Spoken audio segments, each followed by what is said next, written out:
Yomg'ir sharoz quymoqda. Shu payt dorixona eshigidan qizaloq kirib keldi va dori sotuvchi ayoldan so'radi. Iltimos, menga mo'jiza degan doringizdan bir dona bering. Kichkina qizning bu so'zlari dori sotuvchi ayolni taajjubga soldi va so'radi. Qanaqa dori ekan mo'jiza dorisi? Qizaloq: ukam og'ir yotibdi, onam esa ukangni faqat Allohning mo'jizasi qutqara oladi dedilar. Dadamda esa bu dorini sotib olishga pullari yo'q. O'zimni ozroq yiqqanim bor. Iltimos, mo'jiza degan doringizdan bir dona bering. Sotuvchi: qizaloq, menda bunaqa dori sotilmaydi. Qizaloq: iltimos, bir dona Allohning mo'jizasi doringizdan bering. Pulim yetmasa, ertaga olib kelib beraman. Shu payt dorixona eshigidan bir xaridor kirib keldi.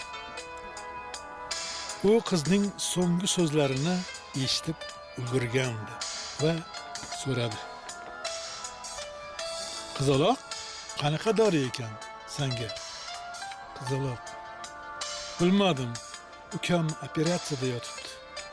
Dadam kerakli pulni topib bera olmadilar.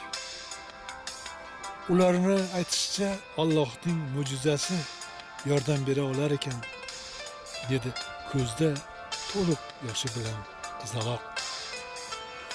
Shunda u kishi so'radi. Yoningda qancha puling bor? Qizaloq: 2000 so'm pulim bor. U kishi: mani ukangning yoniga olib bor, dedi. U kishi mashhur doktor edi. Bolani ko'rib operatsiyaga tayyorgarlik ko'rishlarini buyurdi. Operatsiya muvaffaqiyatli tugadi. Bola ko'zini ochdi va muloyim jilmaydi. Onasi esa yum-yum yig'lardi. Rahmat, doktor, siz tufayli bolam tirik qoldi. Doktor: bu mening ishim emas. Jajji qizaloqingizni Allohga qilgan iltijosi va Allohning mo'jizasi, dedi. Onasi: pulni qanday to'laymiz? Doktor: hech qancha pul to'langan, dedi. Ona bexabar edi. Operatsiya puli 2000 so'm ekanligidan. Onaizor rahmat sizga deya quvonchdan yig'lardi. O'shanda Alloh o'z mo'jizasini yana bir bor ko'rsatgandi.